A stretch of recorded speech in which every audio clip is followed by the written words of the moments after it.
गुरु ब्रह्मा गुरु विष्णु गुरुदेव महेश्वर गुरु साक्षात् परम ब्रह्म तस्मै श्री गुरवे नमः। श्रीमद् भागवत महापुराण दशम स्कंध सप्तविंश अध्याय। श्रीकृष्ण कर्म रे चकित गोपींकु नंद गर्ग उक्त शुणाई कहे कृष्ण गुण सप्तविंश रे वर्णन।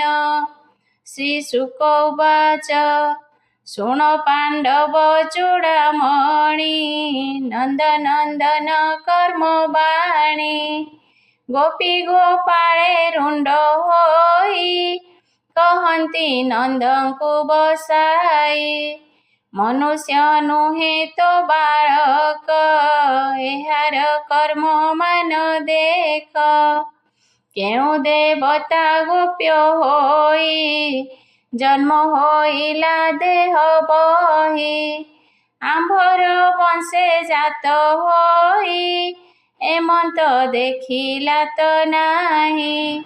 7 बरस तोर बळा हस्तके गिरी तोळिला नळिनी जेन्हे गज करे पर्वत तोळिला सधीरे 3 दिन रे तोर सूत पूतना प्राण कला हत अंतुड़ी उठियारी दिन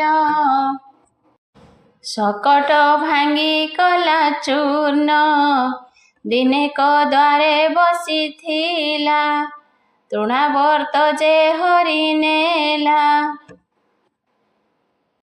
गगने नेई तामाइला शिलारे पड़ी उबुरिला दधि मंथन बेले धरी रोले बांधिला तोर नारी वृक्ष मध्यरे पशी गला जामला अर्जुन भांगिला बसा दईत बाळकाळे माइला कुमारंक मेळे ताहांकु बक गिळुथिला बेनी फाळ करी चिरिला धेनुका ताळ बने नासी फळ आଣିला मन तोषी प्रलंबा युद्धे मराइला गोकुळ अनळु तारिला जाणु ना काळीयर कथा केतारे अछि सामरथा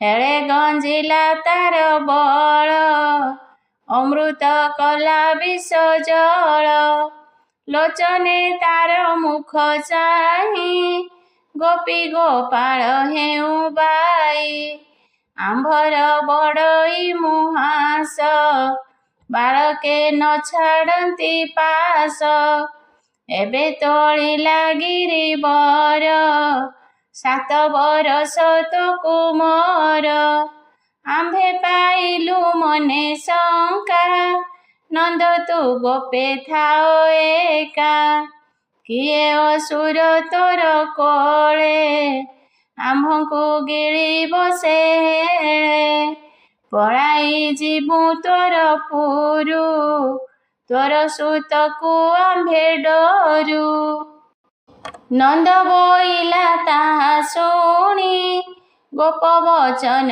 परिमाणी शुण सकल गोप जन गर्ग आचार्यंक वचन पुत्रंक नाम कर्म काळे मते कहिले कमेळे बोइले तोर पुत्र कथा जानई जन्मर बारता ए 4 जुगे 4 वर्ण शुक्ल शोणित पीत श्याम पूर्वे वसुदेव घरे जन्मिला देवकी उदरे एहार नाम वासुदेव विदित बोलंती साधव एहार नाम गुण जेते ମୁହିଁ ଜାଣଇ ଯୋଗ ମତେ ଗୋକୁଳ ତାରିବ ଏ ଭଲେ ସୁଖେ ବଞ୍ଚିବ ଏହା ତୁଲେ ପୂର୍ବେ ସାଧବେ ଦୁଷ୍ଟ ଭଏ ତରିଲେ ଏହା ପାଦ ଧ୍ୟାଏ ଏହାର ପାଦେ ପ୍ରୀତି କରି ହେଳେ ତରିଲେ ଭବ ବାରି ହେ ନନ୍ଦ ଶୁଣ ସାବଧାନ ମନୁଷ୍ୟ ନୁହେଁ ତ ନନ୍ଦନ ଦେଖ ଏହାର ବର୍ଣ୍ଣ ଚିହ୍ନ ପ୍ରତ୍ୟକ୍ଷେ ବିଷ୍ଣୁର ସମାନ ଏମନ୍ତ କହିଗଲେ ମୁନି ତାହାଙ୍କ ବାକ୍ୟ ଶିରେ ଘେନି ମଣିଲି ନାରାୟଣ ପ୍ରାୟ ତୁମ୍ଭେ ନ କର ମନେ ଭୟ ଏମନ୍ତ ନନ୍ଦ ମୁଖୁ ଶୁଣି ଗର୍ଗ ବଚନ ମନେ ଗୁଣି ନନ୍ଦ ବଚନେ ମନ ଦେଇ ଶଙ୍କା ଛାଡ଼ିଲେ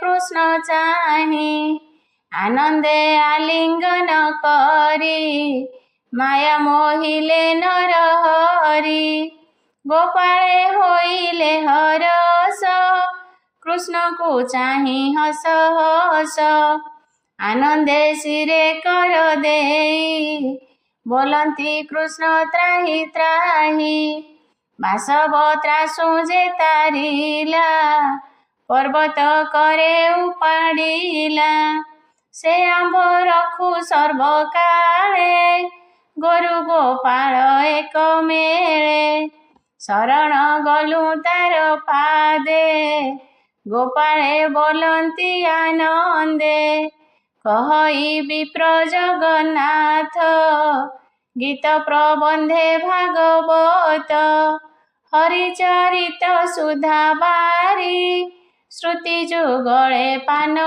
କରି ଆନନ୍ଦ ମନେ କର ଲୟ ହେଳେ ତାରିବେ ଦେବରାୟ ସୁଜନ ଜନେଣେ ରସ ହେଳେ ଖଣ୍ଡିବ ମୋହ ପାଶ ହରିଚରଣ ଆଶ୍ରେ କର ଆଉ ନଥିବ ଦୁଃଖ ଘୋର ଇତି ଶ୍ରୀମଦ୍ଭାଗବତେ ମହାପୁରାଣେ ପାରମହଂସ୍ୟାଂ ସଂହିତାୟାଂ ଦଶମସ୍କନ୍ଧେ ଗୋପଶଙ୍କା ଖଣ୍ଡନಂ ନାମ ସପ୍ତବିଂଶ ଅଧ୍ୟାୟ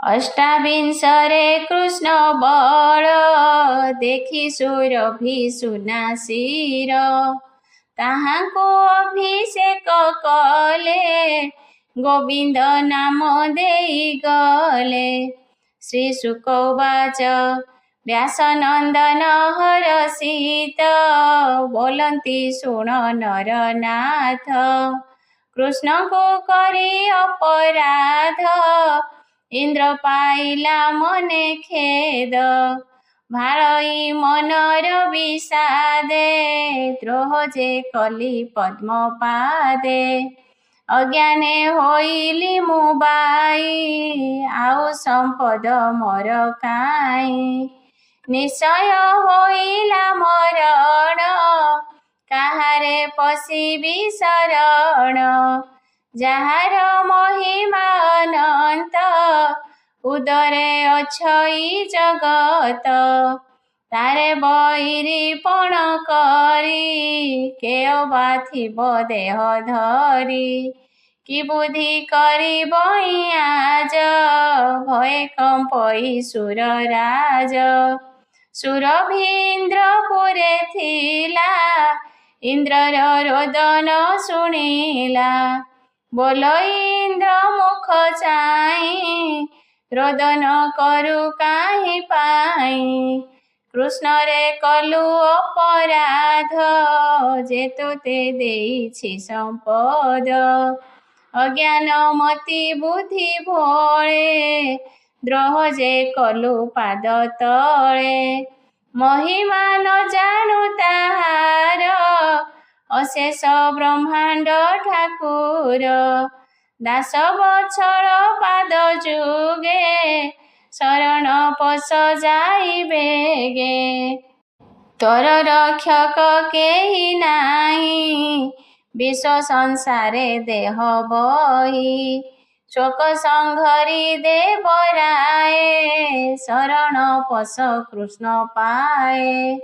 ମୋହର ପଛେ ଥାଅ ତୁଇ, କୃଷ୍ଣଙ୍କୁ ଭେଟାଇବି ନେଇ। ସ୍ତୁତି କରିବି ତୋର ପାଇଁ, ତାହାର ନାମ ଭାବଗ୍ରାହୀ। ଚରଣେ ପଶ ଯା ଶରଣ, ତୋତେ ରଖିବେ ନାରାୟଣ। ଏମନ୍ତ କହି ଲୋକମାତ, ଘେନି ଚଳିଲେ ସୁରନାଥ। ମିଳିଲେ ବୃନ୍ଦାବନେ ଯାଇ, ଜାଣିଲେ ପ୍ରଭୁ ଭାବଗ୍ରାହୀ। ଗାଈ ଚରାଉଥିଲେ ବନେ, ଗୋପାଳ ମେଳେ ବେଣୁ ଶୋନେ। ଘୋର ଗହନେ ପଶିଗଲେ, ଗୋପ ବାଳକେ ନ ଜାଣିଲେ। ଇନ୍ଦ୍ର ସୁରଭି ସନ୍ନିଧାନେ, କୃଷ୍ଣ ମିଳିଲେ ବିଦ୍ୟମାନେ। ସୁରଭି ଦେଖି ଦୋଷ ଚିତେ, ନମିଲା କୃଷ୍ଣ ପାଦ ଗତେ। ସ୍ତୁତି କରଇ କୃଷ୍ଣେ ଚାହିଁ, ନମଇ ପାଦେ ଶିର ଦେଇ। ଭନାଥ ଶୁଣ ନର ହରି, ଇନ୍ଦ୍ର ଯେ ତୋତେ ମାୟା କରି। ଘୋର ବରଷଣ ବିବାଦେ, ଦ୍ରୋହ ଯେ କଲା ପଦ୍ମପାଦେ। ସମ୍ପଦ ଦେଇଅଛୁ ତାରେ, ଏବେ ଶରଣ ତୋ ପୟରେ। ଲୁଚି ଅଛଇ ମୋର ପଛେ, ଭନାଥ ଦେଖ ତୁ ପ୍ରତ୍ୟକ୍ଷେ। ଶୁଣି ଚାହିଁଲେ ଗିରିଧର, ବାସବ ପଡ଼ିଲା ପୟର। ଭୟେ କମ୍ପଇ ତାର ଦେଇ, ବଦନୁ ବାକ୍ୟ ନ ସ୍ଫୁରଇ। ପୁଣି ଉଠିଲା ଭୟ ଚିତେ, କର ଅଞ୍ଜଳି ଦେଇ ମାଥେ। ଶିର ନିବେଶି ପଦ୍ମ ପାଦେ, ବୋଲଇ ଶୋକ ଗଦ ଗଦେ। ଇନ୍ଦ୍ର ଉବାଚ ଭନାଥ ଆଦି ନିରଞ୍ଜନ, ଜ୍ୟୋତି ପ୍ରକାଶ ମହାଶୂନ୍ୟ। ଗୁଣେ ପ୍ରକାଶ ତୋର ନାହିଁ, ଭକତ ହିତେ ବହୁ ଦେହି।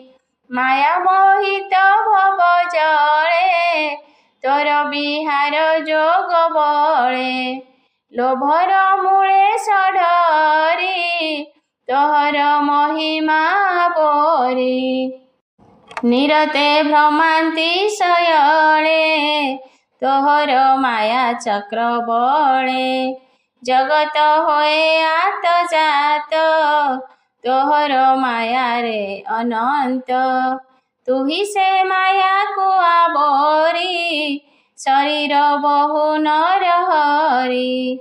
ଦୁଷ୍ଟଙ୍କୁ ଦଣ୍ଡିବାର ଆସେ, ସାଧୁଙ୍କୁ ରଖୁ ତୁ ବିଶ୍ୱାସେ। ଜଗତ ତାତ ମାତ ତୁହି, ତୁ ଦଣ୍ଡଧର ଭାବଗ୍ରାହୀ। ତୋହର ସମ୍ପଦ ଆପରି, ଯେ ବୋଲେ ମୋହରି ମୋହରି। ତାହାଙ୍କ ଗର୍ବ ନାଶିବାରେ, ଜନମ ହେଉ ଏ ସଂସାରେ।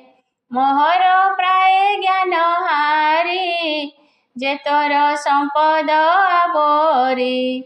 ଗର୍ବ ବହନ୍ତି ଦୁଷ୍ଟ ଚିତେ, ତାହାଙ୍କୁ ଦଣ୍ଡୁ ତୁ ଉଚିତେ।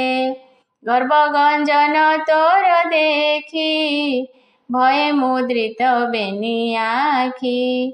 ତକ୍ଷଣେ ଗର୍ବ ଦୂର କରି, ତୋହର ମହିମା ସୁମରି। ତୋତେ ଭଜନ୍ତି ସାଧୁ ଚିତେ, ଖଳନାଶନ ଦେଖି ତୋତେ। ଏବେ ମୁଁ କଲି ଅପରାଧ, ଭନାଥ ରଖ ପଦ୍ମପାଦ। ଏ ଅପରାଧ କ୍ଷମା କର, ଭନାଥ ଶରଣ ତୋହର। ଅଜ୍ଞାନ ମତେ ଭୋଗ ପାଇ, ଭୋଳ ହୋଇଲି ଭାବଗ୍ରାହୀ। ଭାରା ନିବାରେ ତୋର ଜାତ, ତୋହର ସଞ୍ଚିଲା ଜଗତ। ଅବନି ଭାରା ନାଶ କରି ସାଧୁଙ୍କୁ ରଖୁ ନରହରି। ନମଇ ପରମ ମଙ୍ଗଳ ପରମ ଆତ୍ମା ଆଦି ମୂଳ। ନମଇ ବସୁଦେବ ସୁତ ଯାଦବ ବଂଶ ଦୈବତ। ଶୁଦ୍ଧ ମୂରତି ଦିବ୍ୟ ଜ୍ଞାନ ଇଚ୍ଛାଏ ହେଉ ନାନା ବର୍ଣ୍ଣ। ସକଳ ଜୀବ ଆଦି ପିତା ନମଇ କୈବଲ୍ୟ ଦାତା। ତୁ ଦେଲୁ ଇନ୍ଦ୍ର ପଦ ମତେ ଦ୍ରୋହ ଚିନ୍ତିଲି ମୁହିଁ ତୋତେ। ଅଳପ ଲୋକ ମୁଁ ସ୍ୱଭାବେ ମତେ ଥୋଇଲୁ ଇନ୍ଦ୍ର ପଦେ। ମୁଛାର ନୁହଁଇ ଭାଜନ ତୁ କି ନ ଜାଣୁ ଭଗବାନ। ଅଳପ ଲୋକେ ସୁଖ ଦେଲେ ଆବରି ନ ପାରଇ ଭଲେ। ଏଣୁ ହଇଲି ଅପରାଧୀ ତୁ ନାଥ କରୁଣା ବାରିଧି। ତୋର ଚରଣୁ ନାହିଁ ଆନ ଶରଣ ରଖ ଭଗବାନ। ଶ୍ରୀ ଶୁକ ଉବାଚ ଶୁକ ବୋଲନ୍ତି ଶୁଣ ରାଏ କମ୍ପଇ ବାସବର କାଏ। ଦାସ ବସଳ ଭାବଗ୍ରାହୀ କହନ୍ତି ଇନ୍ଦ୍ର ମୁଖ ଚାହିଁ। ମେଘ ଗମ୍ଭୀର ପ୍ରାୟ ବାଣୀ ହସି କହନ୍ତି ଚକ୍ରପାଣି। ଶୁଣ ହୋ ତ୍ରିଦଶର ନାଥ ତୋର ଦେଖିଲୁ ଦୁଷ୍ଟ ଚିତ। ମୋର ସମ୍ପଦେ ଅନ୍ଧ ହୋଇ ମତେ ନ ଜାଣୁ ଗର୍ବ ବହି। ତୋତେଟି ଅଛି ମୋର ଦୟା ତେଣୁଟି ଦେଖାଇଲି ମାୟା।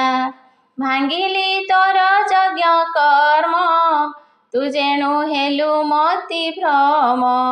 ଛାଡ଼ିଲୁ ମୋର ପାଦ ଚିନ୍ତା ସମ୍ପଦେ ହୋଇଲୁ ଅଚେତା। ଯେ ମୋ ସମ୍ପଦେ ଅନ୍ଧ ହୋଇ ଅଜ୍ଞାନେ ମତେ ନ ଜାଣଇ। ସେ ଅପରାଧେ ଦଣ୍ଡ ପାଇ ତାହାର ସୁଖ ଲେଶ ନାଇଁ। ଯାହାକୁ ହୁଅଇ ସଦଏ ସମ୍ପଦ ହରଇ ଥକାଏ। ପୁଣି ଜାଣଇ ଯେବେ ମତେ ନାମ ଜପଇ ହୃଦ ଗତେ। ମୋହର ଭାବେ ଯେ ପଶଇ ଜନ୍ମ ମରଣ ତାର ନାଇଁ। ଏବେ ତୁ ନିଜ ପୁରେ ଯାଅ ମୋହର ପାଦେ ଚିତ୍ତ ଦିଅ। ମୋହର ଆଜ୍ଞା ଘେନି ଶିରେ ଗର୍ବ ନ ଥାଉ ତୋ ଶରୀରେ। ଇନ୍ଦ୍ରକୁ ଦେଖି ତୋଷ ଚିତ ସୁରଭି ନମଇ ଅଚ୍ୟୁତ। ଲକ୍ଷେ ସନ୍ତାନ ସଙ୍ଗେ ଲଇ ସ୍ତୁତି କରଇ କୃଷ୍ଣ ଚାହିଁ। ହେ କୃଷ୍ଣ ତୁ ପରମ ଯୋଗୀ ବିଶ୍ୱ ସମ୍ଭବ ବିଶ୍ୱ ଭୋଗୀ। ତୁ ଆମ୍ଭ ପାଳକ ଗୋପାଳ ନମସ୍ତେ ପ୍ରଭୁ ଆଦି ମୂଳ।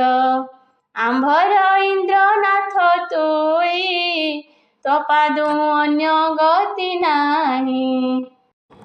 ଗୋରୁ ସାଧବ ଦେବଙ୍କର ତୁ ନାଥ ଶରଣ ସୋଦର। ବ୍ରହ୍ମା ବଚନେ ମୁହିଁ ତୋତେ ପୂଜିବି ଅଭିଷେକ ମତେ। ତୁ ନାଥ ଗୋକୁଳର ଇନ୍ଦ୍ର ନାମ ମୁଁ ଦେବଇ ଗୋବିନ୍ଦ। ତକ୍ଷଣେ ଇନ୍ଦ୍ର ଚଳିଗଲା ମେଘମାନଙ୍କୁ ଆଜ୍ଞା ଦେଲା। ଐରାବତ ଦିଗପାଳେ ପାରିଜାତକ ଗଙ୍ଗା ଜଳେ। ବ୍ରାହ୍ମଣେ ମିଳି ବେଦନାଦେ କୃଷ୍ଣେ ସଞ୍ଚିଲେ ଇନ୍ଦ୍ର ପଦେ। ସୁରଭି କ୍ଷୀର ବରସିଲା ଗୋବିନ୍ଦ ବୋଲି ନାମ ଦେଲା। ନାରଦ ଋଷି ବିଦ୍ୟାଧରେ ତୁମ୍ଭୁରୁ ଚାରଣ କିନରେ। ଗୀତ ବିନୋଦେ ନୃତ୍ୟ ରଙ୍ଗେ, ସୁସ୍ୱରେ ବାଦ୍ୟନାଦ ସଙ୍ଗେ। ପୁଷ୍ପ ବରଷି ସ୍ତୁତି ଭଣି, ସୁନ୍ଦର ଦିଶଇ ଧରଣୀ। ସୁରଭି ପଏ ଇନ୍ଦ୍ର ଜଳେ, ଆନନ୍ଦ ହୋଇଲେ ସକଳେ। ମେଦିନୀ କ୍ଷୀର ନୀର ପାଇ, ବରଷା କାଳ ପ୍ରାୟ ହୋଇ। ସରସ ହୋଇ ମୋହି ରୁହେ, ମଧୁ ବରଷିଲେ ଥକାଏ। ଶସ୍ୟ ହୋଇଲେ ଅକର୍ଷଣେ, ମଣିଏ ଉପୁଜିଲେ ବଣେ। ଗୋବିନ୍ଦ ନାମ ଶୁଣି କର୍ଣ୍ଣେ, ହିଂସା ଛାଡ଼ିଲେ ପଶୁ ଗଣେ। ଗୋବିନ୍ଦ ଆଜ୍ଞା ଘେନି ଶିରେ, ବେଗେ ମିଳିଲେ ନିଜ ପୁରେ। ସୁରଭି ଗଲା ତୋଷ ହୋଇ, ହୃଦେ ଗୋବିନ୍ଦ ପାଦ ଧ୍ୟାଇ। ସୁଜନେ ଗୋବିନ୍ଦର ପାଦେ, ଚିତ୍ତକୁ ମଜାଅ ଆନନ୍ଦେ। ବୋଲଇ ଦାସ ଜଗନ୍ନାଥ, ଗୋବିନ୍ଦ ପାଦେ ଦେଇ ଚିତ୍ତ। ଗୋବିନ୍ଦ ନାମ ଭେଳା କରି, ହେଳେ ତରିବ ଭବ ବାରି। ସେ ହରି କରୁଣା ସାଗର, ନିର୍ଦ୍ଦୟ ଭାବ ନାହିଁ ତାର। ଇତି ଶ୍ରୀମଦ୍ଭାଗବତେ ମହାପୁରାଣେ ପାରମହଂସ୍ୟାଂ ସଂହିତାୟାଂ ଦଶମ ସ୍କନ୍ଧେ ଇନ୍ଦ୍ରସ୍ତୁତିର୍ନାମ ଅଷ୍ଟାବିଂଶ ଅଧ୍ୟାୟ। 29 ଅଧ୍ୟାୟ। ବରୁଣ ପୁରୁ ନନ୍ଦ ଆଣି, ଶ୍ରୀକୃଷ୍ଣ ଗୋପାଳଙ୍କୁ ପୁଣି। ବୈକୁଣ୍ଠପୁର ଦେଖାଇଲେ, ବର୍ଣ୍ଣନ 29ରେ। ଶ୍ରୀ ଶୁକ ଉବାଚ, ଶୁଣ ପରୀକ୍ଷ ରାଜ ଋଷି, ନନ୍ଦ ଯେ କଲା ଏକାଦଶୀ। ପୂଜା କରିଲା ଚକ୍ରଧର, ରାତ୍ରେ ହୋଇଲା ଉଜାଗର।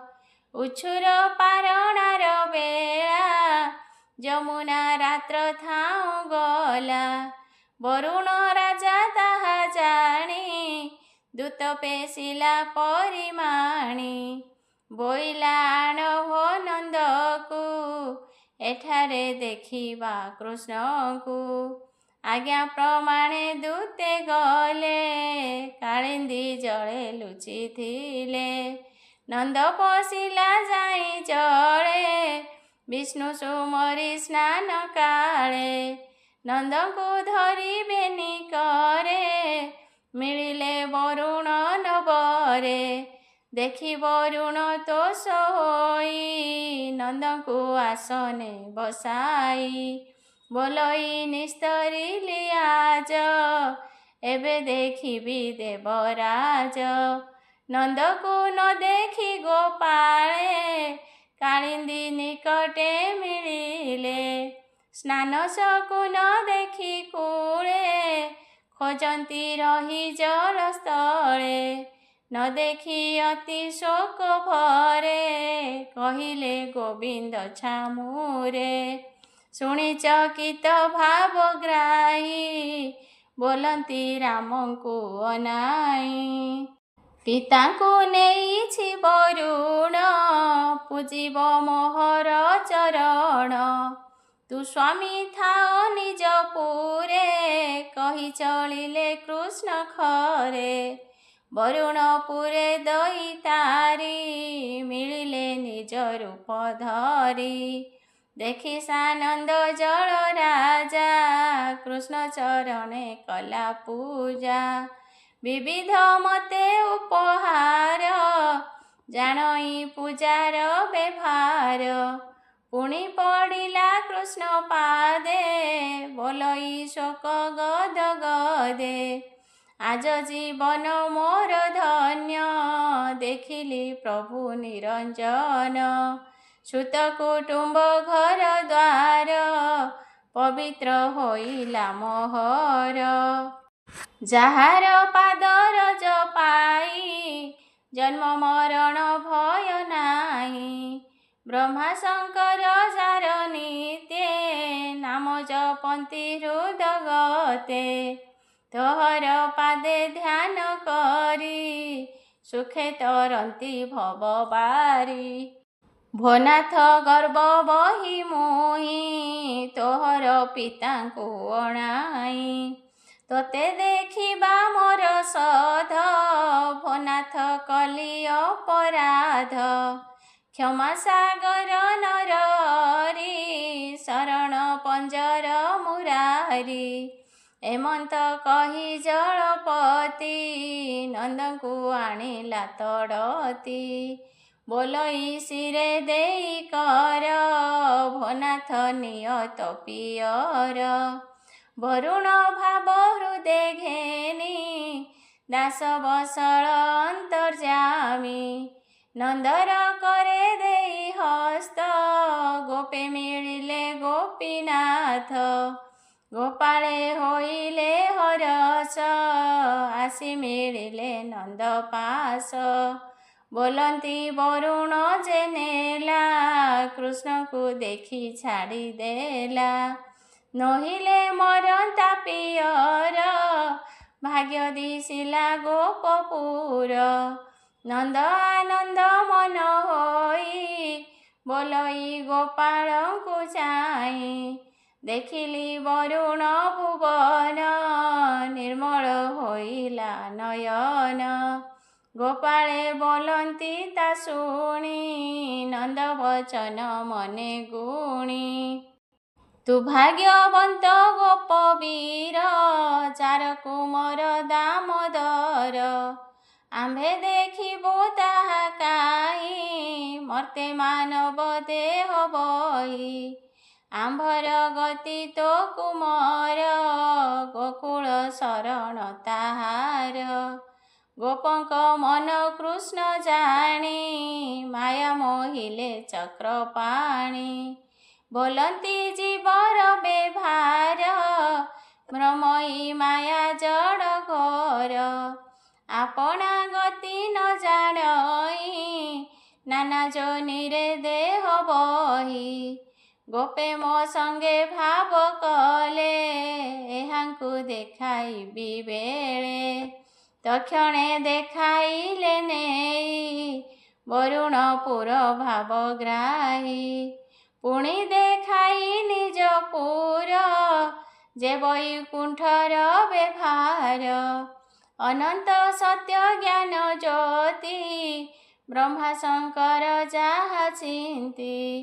ଗୋପ ଗୋପାଳେ କରି ଦୟା ମାୟାରେ ଦେଖାଇଲେ ତାହା। ମାୟା ଛାଡ଼ିଲେ ଭଗବାନ ଗୋପାଳେ ପାଇଲେ ଚେତନ। ଶୁଣ ପରୀକ୍ଷ ପୁଣ୍ୟ ଦେହା ଅକ୍ରୂର ଦେଖି ବଟି ତାହା। ଚେତନା ପାଇଲେ ଗୋପାଳେ ଆନନ୍ଦେ କୃଷ୍ଣ କରି କୋଳେ। ହରି ମହିମା ଗୋପେ ଦେଖି ଆନନ୍ଦେ ନୟନେ ନିରେଖି। ଚକିତେ ନିଜ ପୁରେ ଯାଇ କହନ୍ତି ଗୋପୀଙ୍କି ବସାଇ। ସେ ଗୋପୀ ଗୋପାଳଙ୍କ ପାଏ ସୁଜନେ ମନ କର ଲଏ। କୃଷ୍ଣ ଚରଣେ ଅବିରତ ନମଇ ଦାସ ଜଗନ୍ନାଥ। ଇତି ଶ୍ରୀମଦ୍ଭାଗବତେ ମହାପୁରାଣେ ପାରମହଂସ୍ୟାଂ ସଂହିତାୟାଂ ଦଶମସ୍କନ୍ଧେ ନନ୍ଦମୋକ୍ଷଣं ନାମ 29 ଅଧ୍ୟାୟ।